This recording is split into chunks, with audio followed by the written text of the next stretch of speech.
Hello everyone, you are watching at Plus Home Twitter, and in this session of Indian Polity and Constitution, we will study Article 243F. तो शुरू करते हैं बिना किसी देरी के। जैसा कि आपको भी पता है, भारतीय संविधान यानी इंडियन कॉन्स्टिट्यूशन को आर्टिकल्स में बांटा गया है और इन्हीं आर्टिकल्स को 22 पार्ट्स के अंतर्गत रखा गया है। इसी 22 पार्ट्स में से 9th पार्ट में द पंचायत्स के बारे में बताया गया है, जिसके अंतर्गत आर्टिकल 243 से लेकर आर्टिकल 243 ओ तक के सारे आर्टिकल्स आते हैं। यहाँ हम बस आर्टिकल 243 एफ पर चर्चा करेंगे।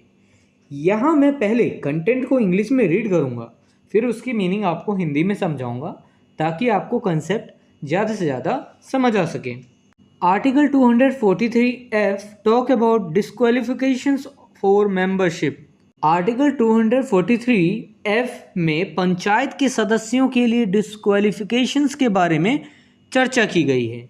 जो पंचायत के सदस्य होते हैं या अध्यक्ष वगैरह जो भी सदस्य हैं, उनकी डिस्क्वालिफिकेशन जो है किस आधार पर की जाए,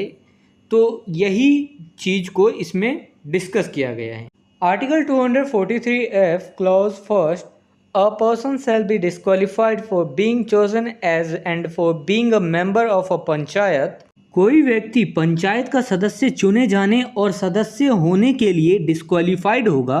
यदि उसमें इस क्लॉज के पॉइंट ए और बी के तहत कोई भी बात आती है। Point number A, if he is so disqualified by or under any law for the time being in force for the purposes of election to the legislature of the state concerned, provided that no person shall be disqualified on the ground that he is less than 25 years of age if he has attained the age of 21 years।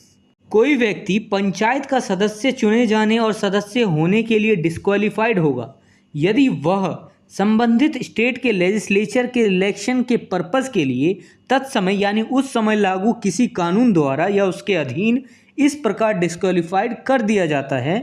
परंतु कोई व्यक्ति इस आधार पर disqualified नहीं ठहराया जाएगा कि उसकी एज 25 वर्ष से कम है यदि उसने 21 वर्ष की एज को प्राप्त कर लिया है तब भी वह एलिजिबल है। सिंपल शब्दों में ऐसा कहें तक कि कोई व्यक्ति पंचायत का सदस्य चुने जाने और सदस्य होने के लिए डिस्क्वालिफाइड होगा यदि उस व्यक्ति ने स्टेट के लेजिस्लेचर जो वो इलेक्शन के लिए कोई उस पर्पस के संबंध में कोई कानून बनाया हुआ है स्टेट के लेजिस्लेचर ने, जिसके संबंधित वो पंचायत भी है उस स्टेट के अंतर्गत। तो ऐसा यदि कोई कानून बनाया हुआ है और उस कानून को फॉलो नहीं कर रहा है, ठीक है, वो व्यक्ति, तो उस इलेक्शन के पर्पस के लिए अगर वह व्यक्ति उस कानून को फॉलो नहीं कर रहा है तो वो व्यक्ति डिस्क्वालिफाइड कर दिया जाएगा। लेकिन यहाँ यह बात नहीं की जाएगी कि उसकी एज 25 वर्ष से कम है तो उसे डिस्क्वालीफाई कर दिया जाएगा, क्योंकि आम तौर पर एमएलए का जो एज होता है ना एमएलए बनने के लिए वो 25 साल का होता है। लेकिन यहाँ पर अगर एक व्यक्ति 21 साल का भी है तो भी वह एलिजिबल है, डिस्क्वालीफाइड नहीं होगा।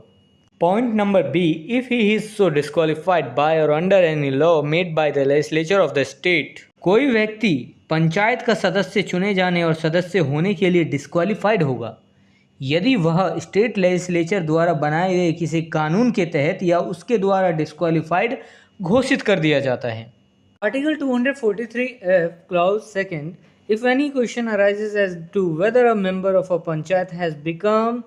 Subject to any of the disqualifications mentioned in clause first, the question shall be referred for the decision of such authority